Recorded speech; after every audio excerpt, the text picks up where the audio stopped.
great pleasure to introduce the students from the Kipling English School at Smart Villages, grades 7, 8, and 9, as we have interacted with them and have talked to them and have visited them and have initiated with them a project that they will present today, and that is for them to be able to measure and calculate their carbon footprint in schools. Now, this will be the first step that we want to take as Global Trade Matters with our partners to make this a nationwide concept where we create awareness in schools, understand what the carbon footprint of schools and universities and education institutes are, because if we don't start there, if we start with the corporates only, then we're not going to get anywhere. But if we start with the schools and we start to instill this in each and every one of our future students. And please don't forget that Egypt is basically 2.7 million new people a year. Egypt's population, 50% of it is under the age of 30, and 50% of those are under the age of 20.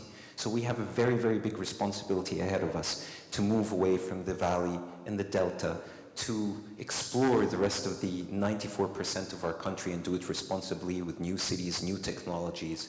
As we all know that urban communities, most of us are going to be living in cities by 2050. And Egypt's population will be about 150 million people by that time. So I want to take from the example of Ireland, and we'll hear more about this. What is a climate emergency? And I believe that we should call for a climate emergency in Egypt. It is not just, we believe that all the development, all the reform, and all the things that we're doing in the next 20 years are actually going to result in a better, perfect life. That would only be in a perfect world if the rest of the world is not changing around us. But the reality is the world is changing around us, and everything that we do today needs to be redone tomorrow. So ladies and gentlemen, please invigorate your minds and your thoughts by listening to these young ladies and gentlemen here with us today. And I think there is, as I have learned so much from them, that we will learn a lot from them and bridge that gap between these generations. I'd like to also welcome His Excellency, the Ambassador from Mexico, Egypt. Thank you for being here.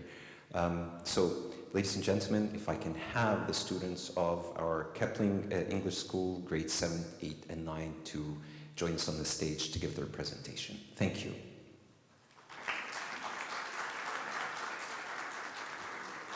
I'd also like, على فكرة احنا عندنا ترجمة فورية، فلو أي حد محتاج السماعات، إن السيشنز بتاعتنا النهاردة هيبقى معظمها بالإنجليزي علشان احنا عاوزين نوصل رسالة دولية، رسالة عالمية، مش بس إن احنا نكلم بعض، ولكن عاوزين نكلم العالم الخارجي ونسمع من العالم الخارجي، عشان المشكلة دي ما هيش مشكلة مصرية، ولكن هي مشكلة عالمية، ولازم كلنا نتكاتف كدول علشان نحاول إن احنا نحل المشكلة دي.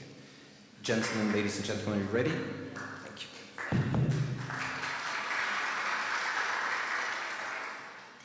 Good morning, ladies and gentlemen. It gives us great pleasure to join your prestigious conference on behalf of Kipling and all our peers across the globe. We are here to shed the light on one aspect of climate neutrality, which is carbon neutrality. Our target is to achieve carbon neutrality in our school. Is carbon dioxide a world challenge? It depends on the amount of carbon dioxide produced into the atmosphere. Carbon dioxide is a necessity for living creatures. Plants need carbon dioxide for photosynthesis, and the earth needs carbon dioxide so it can be warm enough for living organisms to be able to live. In conclusion, carbon dioxide is a need for us to live, yet when its amount increases, it becomes a challenge. We are aware. We are concerned not only for us, not only for you. We are speaking for the next generations and the ones after. Our era is at risk, but the next era is in grave danger. We can change the world, but if we don't start acting now, who will? There's a bright side to every story. In this one, it's that some people are already aware of these topics and already started to create changes. We are aware that this may take quite some time, but if everyone starts to make a small change, we will create a gigantic change. Global concerns. As we all know, carbon dioxide traps radiation at ground level, preventing the Earth from cooling at night. Rising carbon dioxide concentrations are already causing the planet to heat up. This rise in the temperature leads to global warming, ice melting, and sea level rise. As you're aware, global warming has a damaging effect on the Earth. But I would like to clarify and show you this with data of the rising sea levels that are rapidly increasing and soon will be inevitable. As you can see from the graph, the rise in the sea levels have drastically increased since the 1900s. And this is all an effect from global warming as the ice on our poles are melting. Furthermore, there is even more evidence to this as the temperature rise has also drastically increased since the 1880s, and it's reached a horrific state where there has been a 0.8 degrees Celsius increase in Toronto's temperature. This may not seem drastic, but it affects a lot of natural habitats and increases global warming largely. Next, we will be talking about the effect of Egypt's carbon footprint on the world. Egypt is responsible for only 0.5 of global emissions, an average of 2.3 tons per person. Egypt is ranked 29th on the global polluter list, and Egypt is responsible for 13% of the carbon dioxide emissions from the whole Africa. You could see Egypt down there in the graph as a small dot. Even though Egypt contributes to only 0.5 of the world's carbon emissions, it is one of the largely suffering countries. Around 30% of carbon produced is absorbed by the ocean, which puts marine life in danger.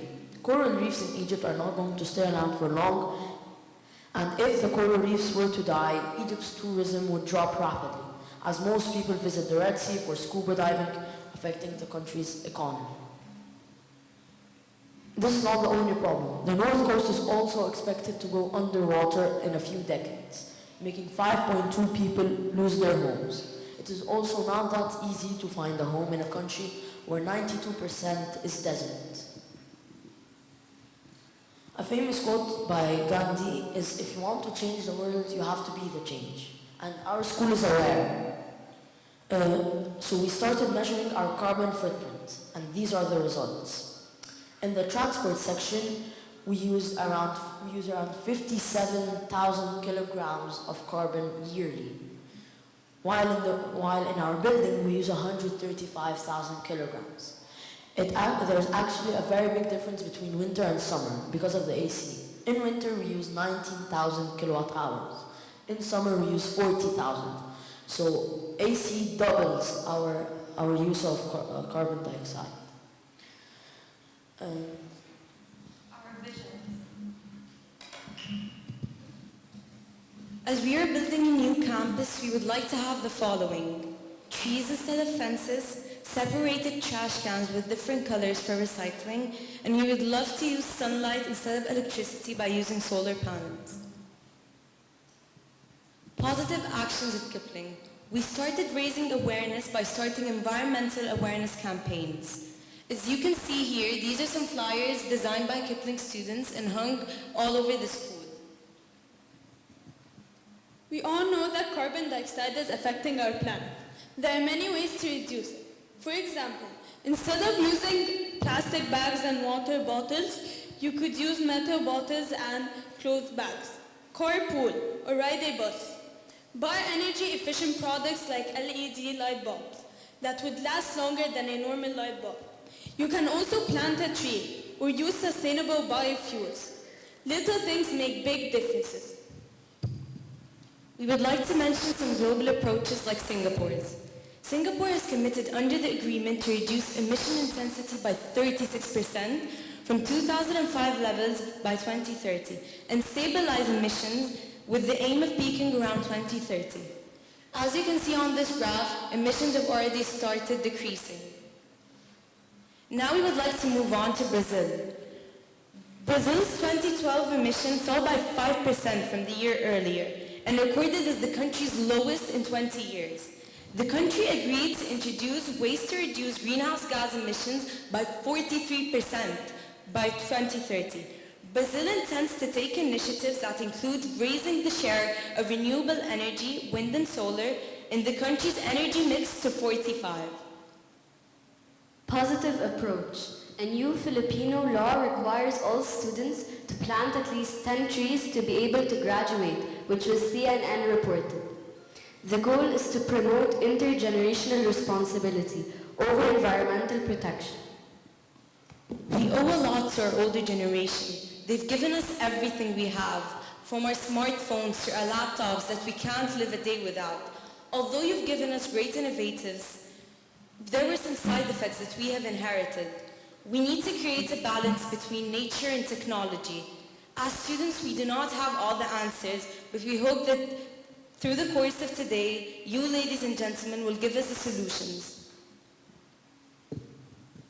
Could a school be fully powered by solar energy? How to reduce the amount of electricity consumed by our school? Could the buses run on fuel other than diesel? Can we design a new campus that doesn't need electricity for air conditioning? Could we recycle water more efficiently? And lastly, should we all book a ticket on the rocket to Mars? Thank